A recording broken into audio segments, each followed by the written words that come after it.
please clarify the passage. But I say unto you that ye resist not evil. But whosoever shall smite thee on thy right cheek, turn to him the other also. And if any man will sue thee at the law, and take away thy coat, let him have thy cloak also. Is it permissible to take human footsteps to the extent of going to court to do the suing, while still forgiving 70 times 7? That actually represents a state of consciousness. Now, there are those who are on this spiritual path, but who are not at the stage when they could walk on the water or give up their rights at law, and they would have to avail themselves of whatever legal steps are available to them. On the other hand, there are others who have attained the consciousness where they would not need to go to law, they would not need to sue. All of this represents states of consciousness, in the same way that there are those who would meet a rattlesnake face to face and not have to kill it. But there are others who would fare badly if they tried it.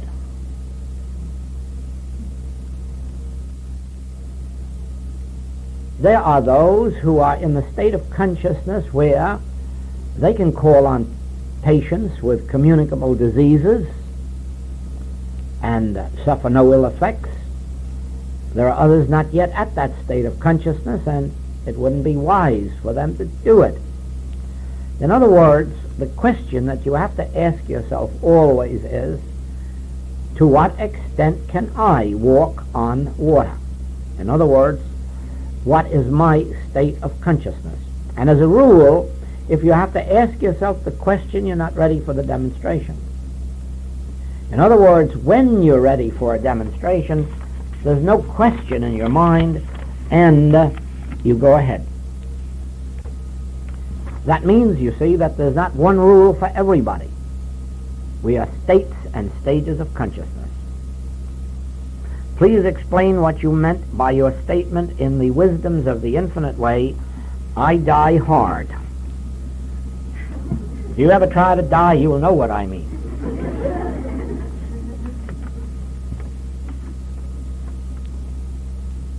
Most difficult thing there is in the world is to subdue our natural humanhood.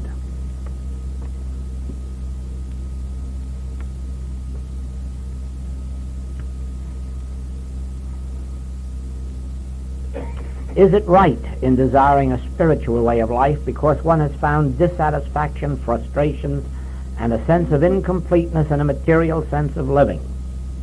Would it be what this world would call a form of escapism, or in the present term called tranquilizer?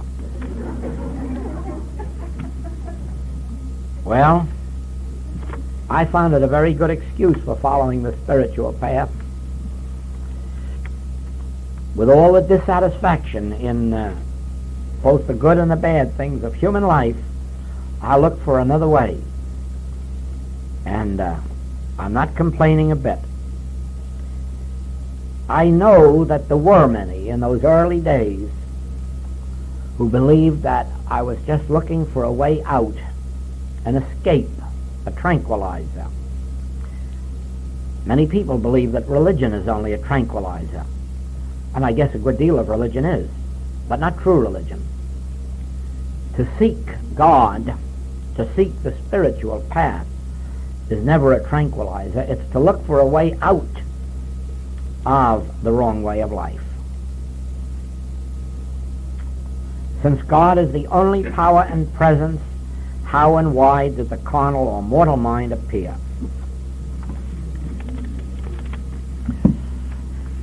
Because we accepted good and evil.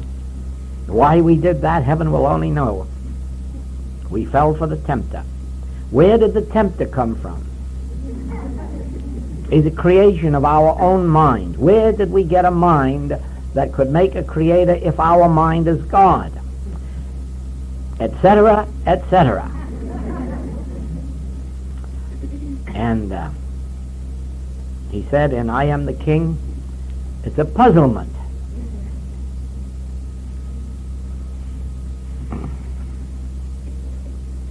Are the words praying and meditating synonymous? Virtually, yes. Yes, there's practically no distinction except in the fact that there are different forms of praying, and all forms of praying may not be meditation. But on the whole, the way we use it in this literature, prayer and meditation are used synonymously. Will you define for us metaphysics, cosmic energy, the absolute? No, I don't know. There is a matter, again, of the meaning of words, and the word metaphysics, as it's understood in the universities of the world, has no relationship to the word metaphysics as we use it in metaphysical religions. They just do not mean the same thing. And so, you might say that metaphysics has no definite meaning, except that it has one of many meanings. And you have to select the one that suits your use at that moment. Cosmic energy is, again, a subject that has too many connotations and really has no part in our work. And this term, the absolute, I'm going to tell you about it. It's funny. It's like the word mysticism. Did you know that in one of our, we have two major dictionaries in this country, Webster and Standard, and did you know that in one of them, mysticism is defined as any teaching that presents the immediate possibility of contact with God, of receiving answers to prayer, of conscious oneness with God, and of course that would include then Christianity and all of our metaphysical religions that believe in answered prayer and spiritual and mental healing and so forth. But did you know that in the other dictionary, mysticism is given as that which pertains to the occult, the mysterious, and the evil. And that is why when we speak often of the infinite way as a mystical religion, you can see people's eyebrows go up. Because to them that's something very evil, and why are you speaking of it in the presence of nice people?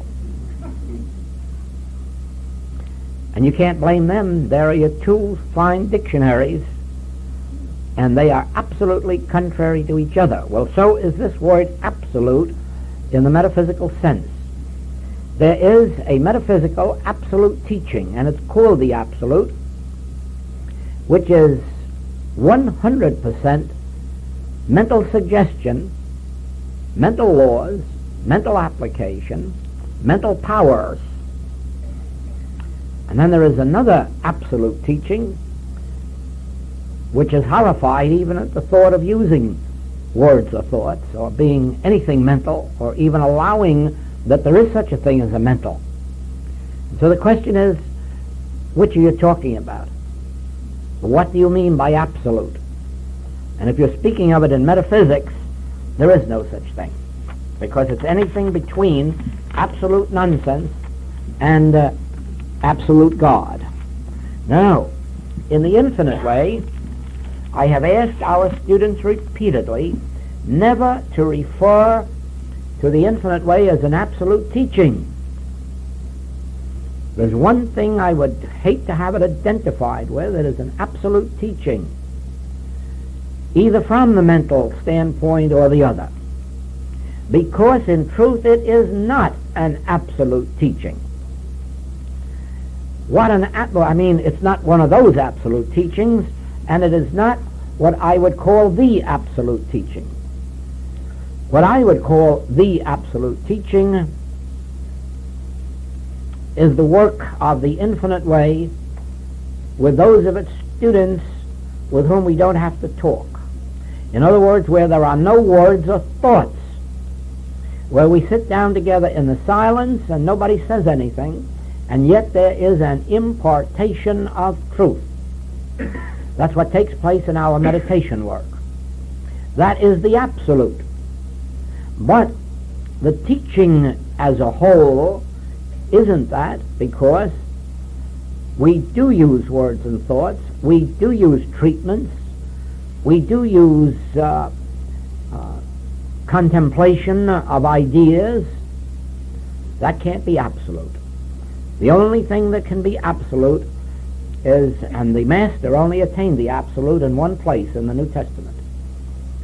When he stood before Pilate, and Pilate said, "What is truth?" the Master gave an absolute answer. He turned on his heel and walked away. Now that is the only absolute there can be in religion. If you ask a question and I close my eyes without answering, we are in the absolute, because you will receive the answer to your question. You will definitely receive it. And I will not speak. I will not even think a thought. But I can go into the absolute. And we don't have any teachings like that on earth. There was a time when some of the Zen masters were absolute, and every time a student asked a question, they got hit over the head with a cane. That's being absolute. Because it's saying, "You fool, you know that if I give you an answer, it'll be finite. It'll be my concept. It'll be an opinion. The only answer that can be must come from God. So, ask your question in the silence, and I'll answer you in the silence." By not knowing what your question is, too. And that is part of our work, but it is part of the work with those that are that far along.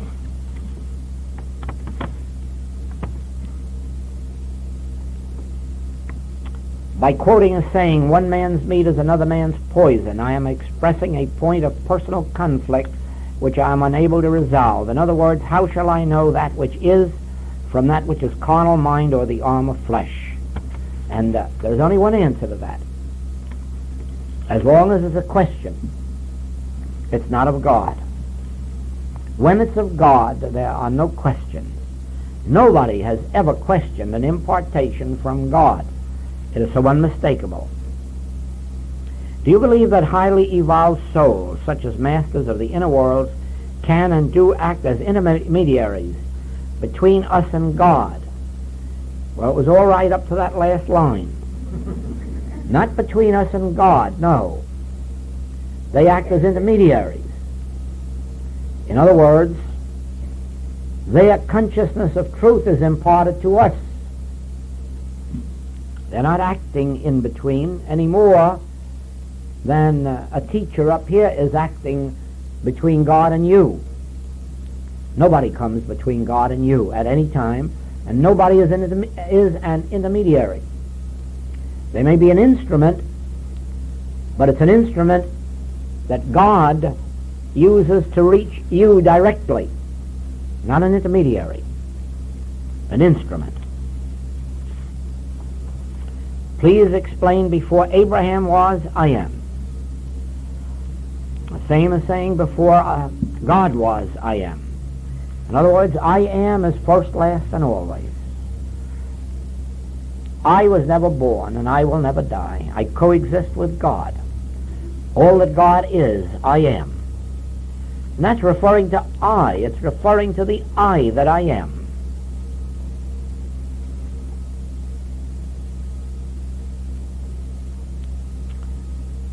Please give us practical instruction on that part of love thy neighbor, which means the principle is to be expressed to us. Many seem to feel it is not proper to collect just debts. Some do not command respect from their children. There are those, too, who permit themselves to be cheated. Oh, no, my friend, not in the spiritual kingdom. Don't you ever believe it. Don't you ever believe it. I have never seen the righteous begging bread. Those who have attained spiritual awareness are not being cheated, and nobody is disrespecting them. To understand that, you have to understand one of the mistakes that Mr. Shakespeare made. Probably you thought he never made a mistake, but he did. He may have made more than one, but this one he definitely made. He said, let's get this quotation now as it should be. He who steals my purse steals trash. He that filches from me my good name robs me of that which not enriches him and makes me poor indeed.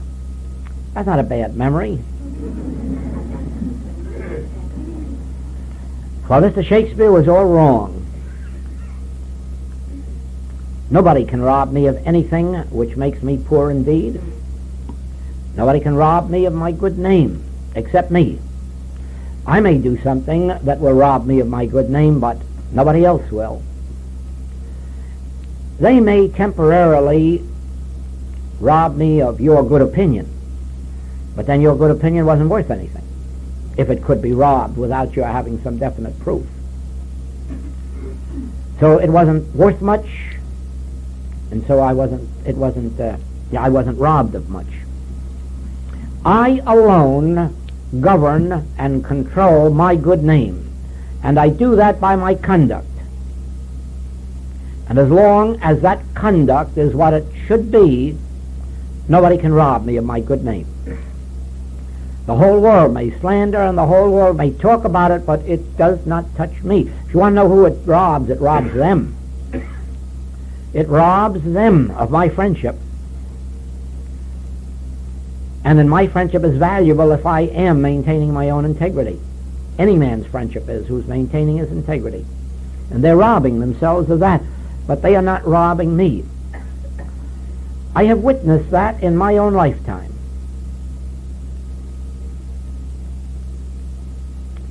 I don't think any man in the 20th century was slandered as much as Herbert Hoover. I think they touched the bottom of the deck, and they went to the bottom of the barrel in the Smear Hoover campaign to such an extent that Mrs. Eleanor Roosevelt wrote in a column that the thing she was most ashamed of in her husband's life was the Smear Hoover campaign, because they all knew it wasn't true. But did that rob Mr. Hoover? Oh, he's one of the biggest names in American history today, and he'll go down in history as one of the big men of the century.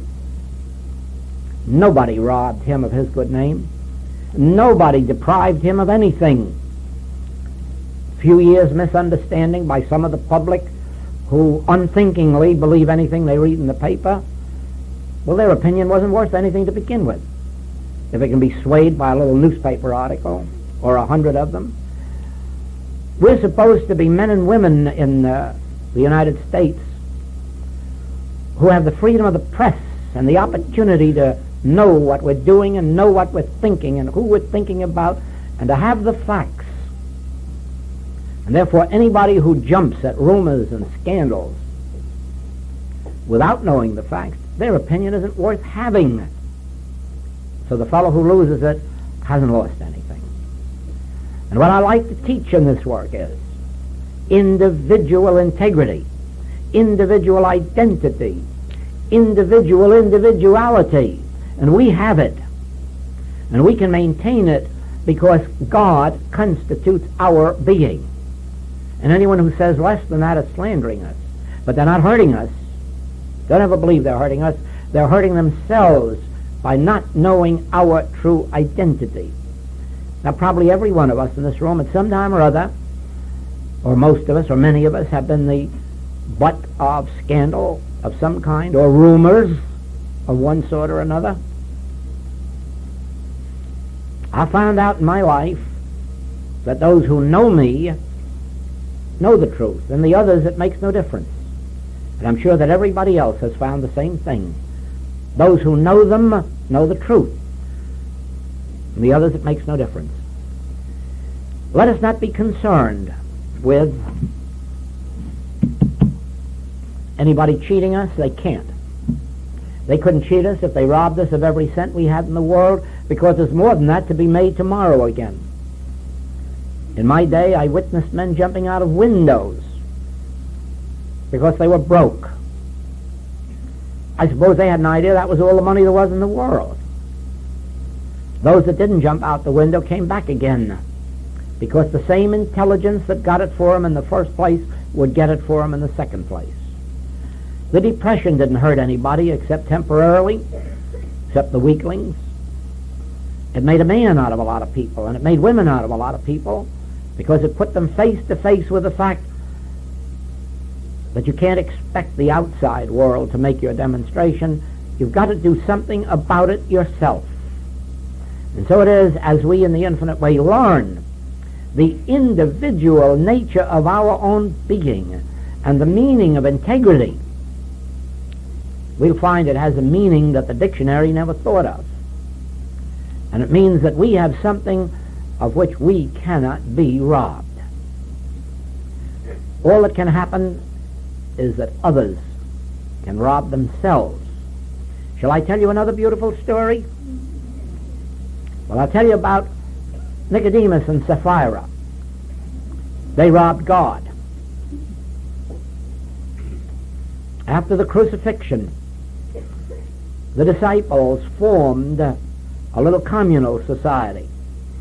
Because they were being persecuted, they couldn't take care of their work, their fishing. They had to go underground. And so they all agreed to put their finances together and live from that one common fund until such time as they could all go back again to their occupations. And everybody came in to put their money into the pot. But when Sapphira came in with a family bankroll, Peter discerned that she had kept some of it in her back pocket. And you know what he said to her? You have not done this unto us. You have not done this unto man. You have done it unto God. And she and her husband promptly dropped dead. You see, the principle is this. Never acknowledge that anyone wants even to do any harm to you.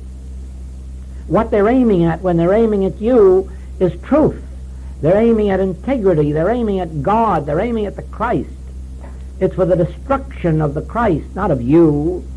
The destruction of truth, not of you. And all you have to do is impersonalize. Just realize you're not doing this to me. You're doing this unto truth. You're doing this unto God. You're doing this unto Christ, unto spiritual being. And you won't be the loser. They will be, and sometimes hard. Let us not forget this. Our work starts with impersonalizing good and impersonalizing evil. And only be sure that when anyone wants to do evil to you, they're not really doing it to you. You and I couldn't be that important just to arouse anyone's hate. What they're aiming at is the Christ of our being, the good that's in us, the God that's in us. It's an attempt to drag it down to their level. And just realize that it's an attack on the Christ, not on us. Then you'll know why it is said, I shall not fear what mortal man can do to me. This was answered. In meditation, why does one seem to leave the body? It is because the I never was in the body. And as you come into the meditation in I, and you find the center of your being, which is I, you will find that you're not in the body. I think it's Infinite Way Letters 1955. That experience is described. It took place on the ocean front at Honolulu. And incidentally, To all serious students of the infinite way, those who want to develop the healing consciousness to the utmost, never forget that the letters are one of the most important parts of our literature, because it is through the letters that I'm reaching our serious students and giving them the benefit each month of whatever experiences I'm having, more especially in living and in healing through the infinite way. And therefore, remember that these letters began in 1954, and they are all in bound books, regular books. 54, 55, 56, 57, 58, and 59 is now on the press and will be ready about October or November.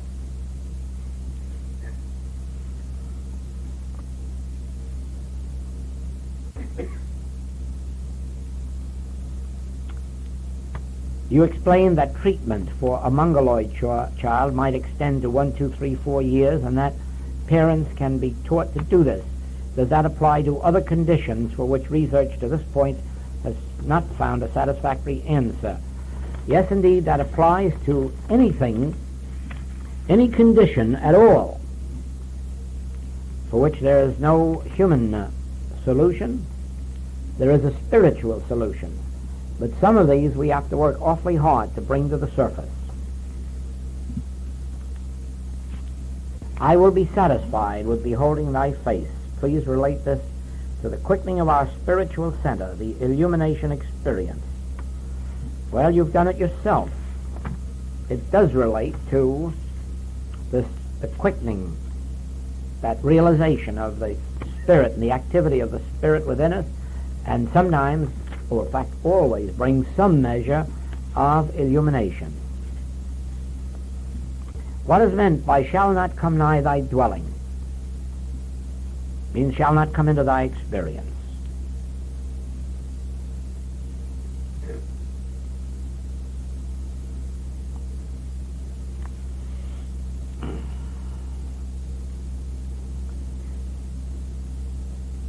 In the path of a mountain fire, I gather my children and flee, or do I go inside and wait for the fire to bypass my dwelling? Well, I'm afraid that would depend on your state of consciousness. I have known of dozens, literally dozens of testimonies of people who have known the truth and stopped a forest fire and stopped a fire outside their dwelling place, and actually witnessed that it would come thus far and no further. But that depends on your state of consciousness again. To what extent can you walk on water? To what extent can you stand fast in any of these demonstrations? Don't try anything that's beyond your depth. How can we teach children to choose the good? This subject of teaching the children is a sort of a ticklish point with me. I'm a believer in parents teaching their children. And what the parents can't teach their children, I'm afraid the children are going to have to pick up for themselves.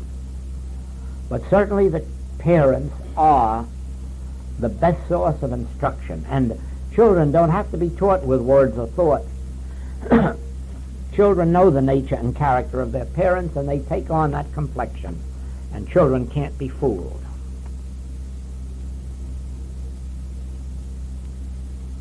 This was answered. Will you touch on some of the things that continue to keep us from the spiritual path? And another question, kindly speak of the barriers which operate in consciousness to so forth. Well, actually, I have 2 tapes on that very subject. Chicago Open Class 1959. 2 entire tapes that have the various things that operate in consciousness. There are so many of them that it would take 2 whole tapes to do it. And the principal barrier, and of course if you remove this one, the others will all fade. The principal one is our belief in 2 powers. As long as we have a belief in 2 powers, we will manufacture other barriers.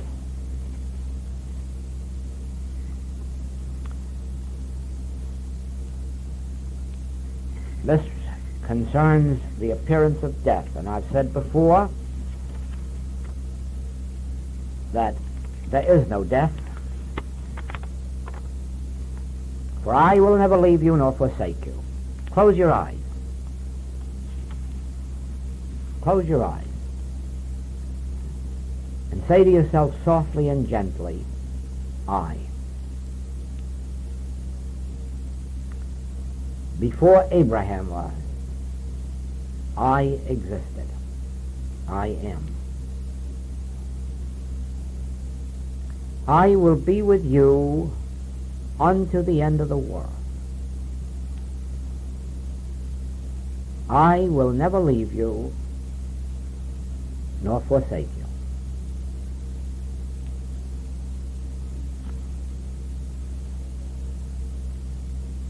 I go before you to make the crooked places straight.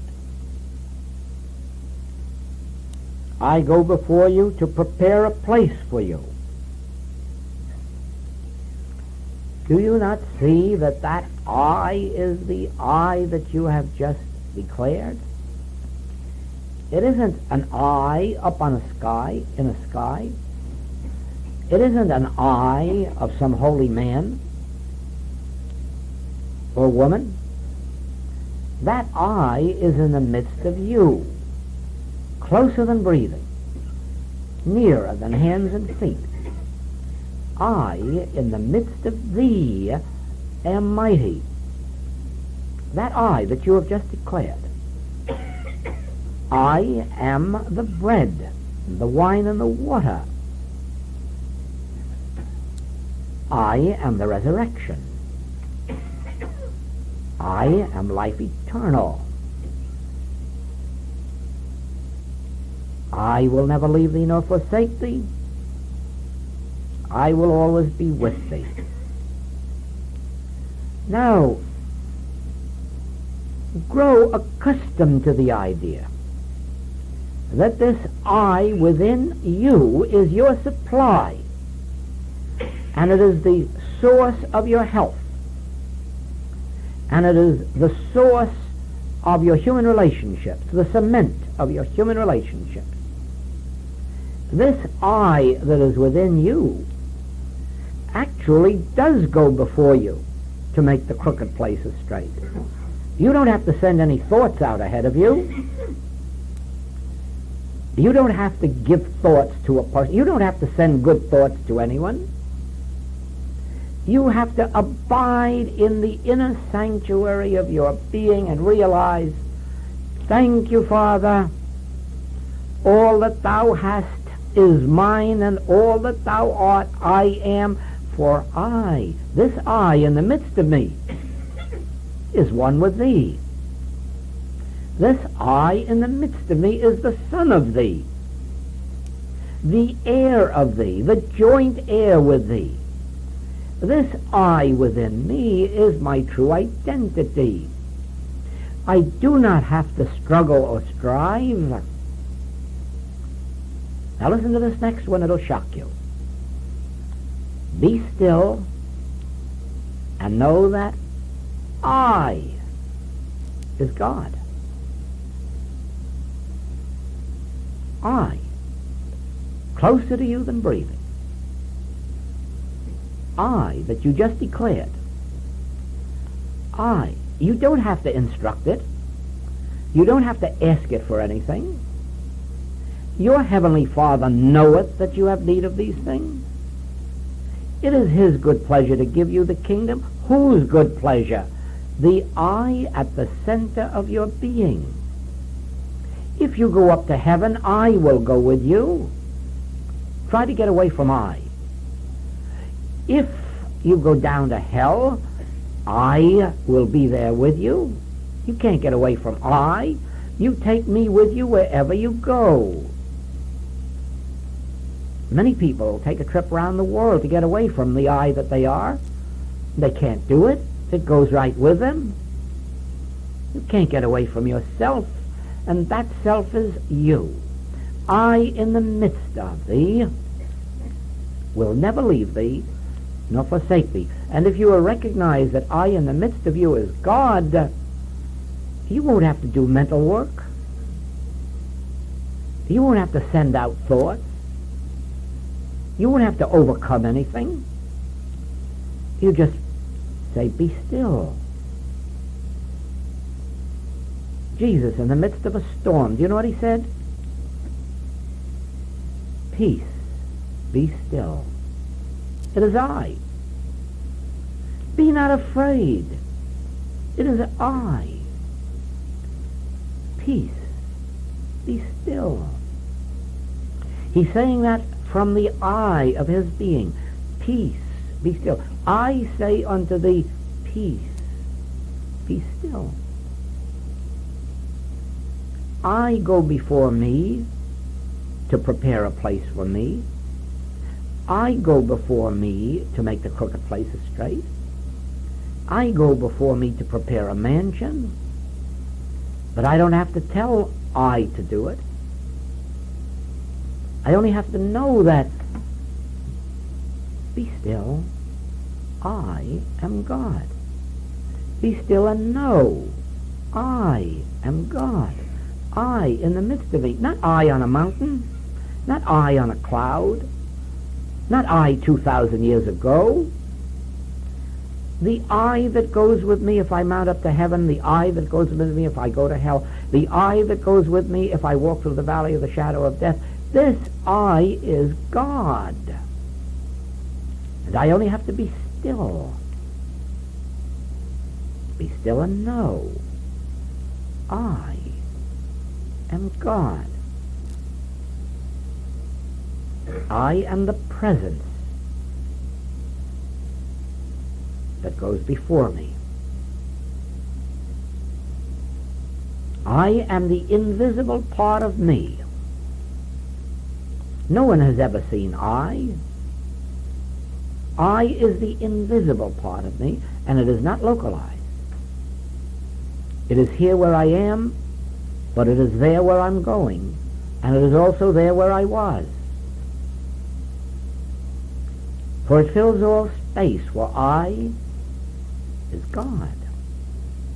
I in the midst of me is God. This is the transcendental consciousness that knows thou seest me, thou seest the Father, for I and the Father are one. Hast thou been with me so long, Philip, and hast not known? Thou seest me, thou seest the Father that sent me, for I and the Father are one. The Father in the midst of me and I are one. And I don't work, the Father worketh, and I just follow out the orders. The Father within me is a presence. I live, yet not I. I live, yet not the limited I which I seem to be, but I, the Christ, liveth my life. That I within me is Christ, the Son of God, heir of God, joined heir with Christ to all the heavenly riches. And that is why, if I drive a car, sit in a plane, travel on sea, wherever I am, God is. I'm always in the presence of God because I am communing with the Father within me, which I am. I am always communing with the Father within me. I'm always communing with the Christ of my being. I turn within and draw from it the wisdom that has gone into this work, into these books, into these classes. Where does that come from? Not from a man, from the wisdom that is within me, within the I that I am. I turn within, and the wisdom comes forth. Another turns within, and paintings come forth, and music comes forth, invention comes forth, stories come forth, plays come forth. By turning within to the I that I am, For this I is an infinite storehouse.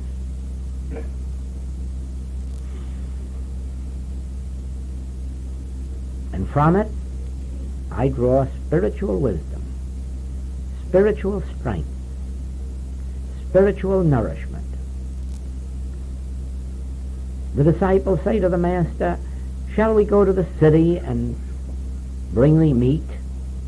"No," he says, "I have meat ye know not of." Say that to yourself. I have meat.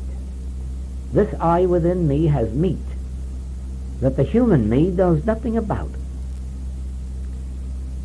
This I within me has talents that the me outside knows nothing about. This I within me has capacities that the human me knows nothing about. This I within me is my daily bread, my wine, my water.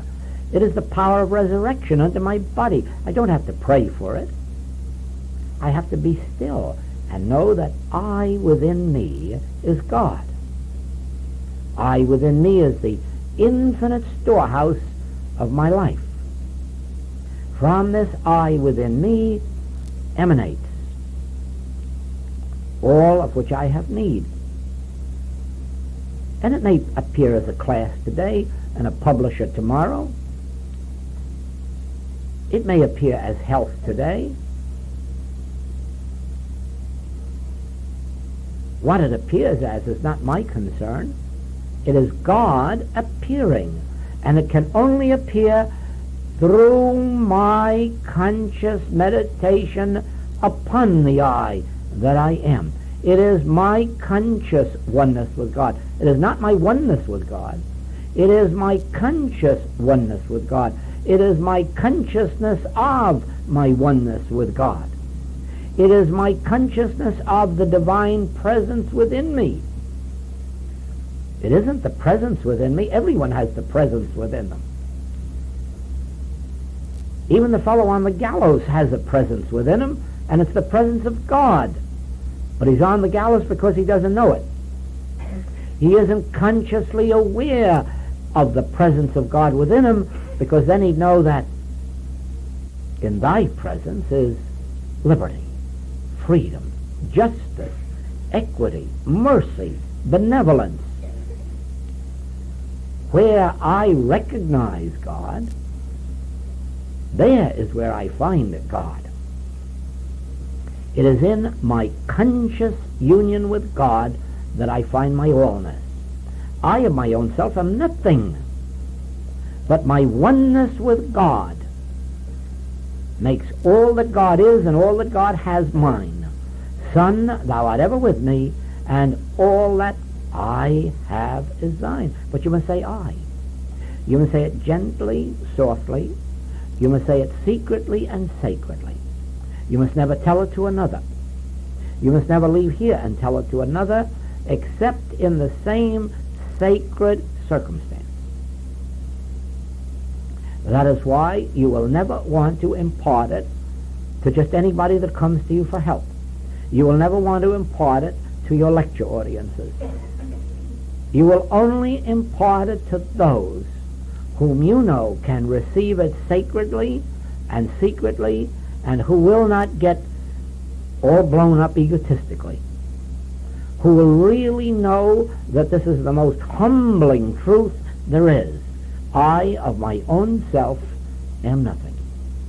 But because of my conscious awareness of the presence of the Father within, because of my consciousness of the presence of the Christ within, all that Christ is, I am, and all that Christ has is mine, and Christ liveth my life fully, bountifully, joyously, successfully. By virtue of me, heaven forbid. By virtue of my conscious oneness with God. And always remember this. It isn't God that will do you any good, and it isn't God that will help your patient or your student. It is your consciousness of the presence of God that will do it. You must live and move and have your being in the consciousness. You must pray without ceasing. Day and night you must be remembering, where I am, God is. All that God is, I am. Where I am is fullness of joy, fullness of life. The presence of God within me is a light unto my feet. The presence of God within me is a staff upon which I lean.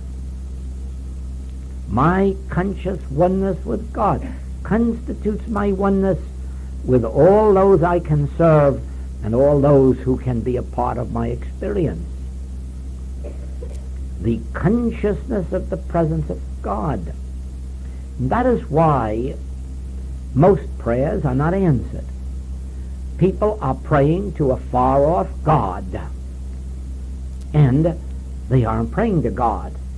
They're praying to a concept of God that they've been taught, whereas the true God is closer to them than breathing, nearer than hands and feet, and does not have to be instructed or pleaded with or petitioned. Only has to be realized. Thank you, Father, where thou art, I am. All that thou art, I am. The place whereon I stand is holy ground, because thou art closer to me than breathing, nearer than hands and feet. I, in the midst of me, is God. My conscious remembrance of this, morning, noon, and night, is my only prayer.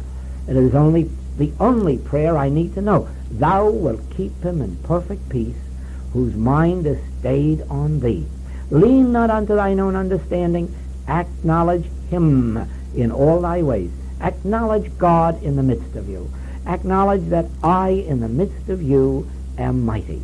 Acknowledge that you need not live by might or by power, but that you can live by the Spirit of God, by the grace of God, as a gift of God, by dwelling in the secret place of the Most High, by going to this inner sanctuary. And you see, you can do it in a hotel ballroom. You can do it in your bathroom. You can do it in your car.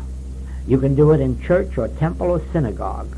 For the place whereon thou standest is holy ground.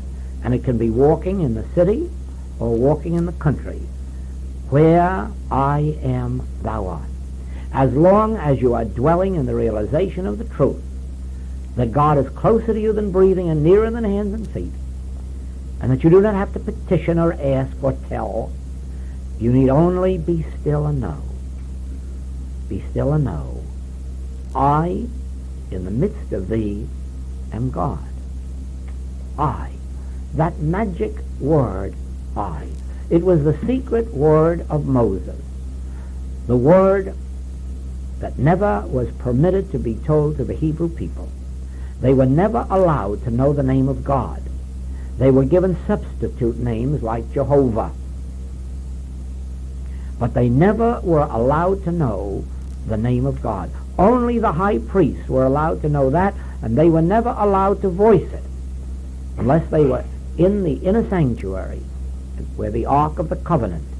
There they could say, I am. And later,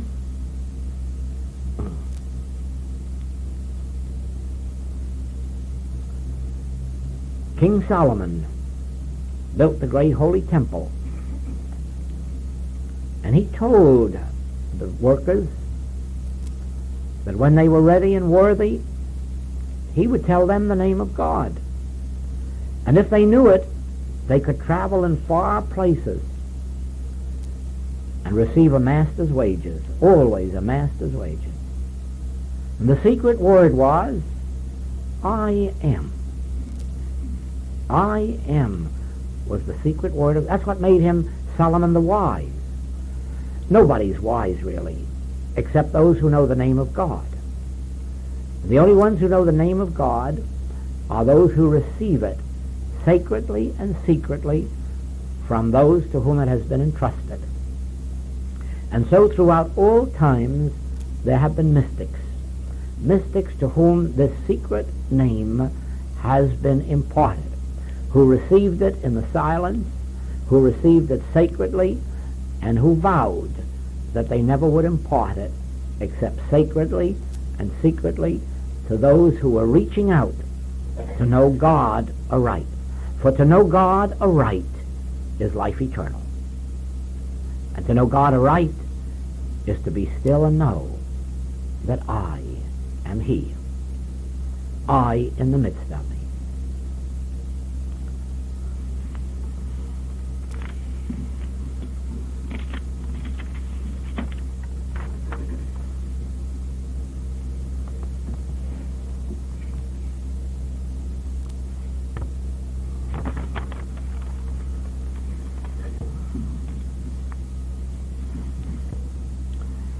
Now, let us have this final word.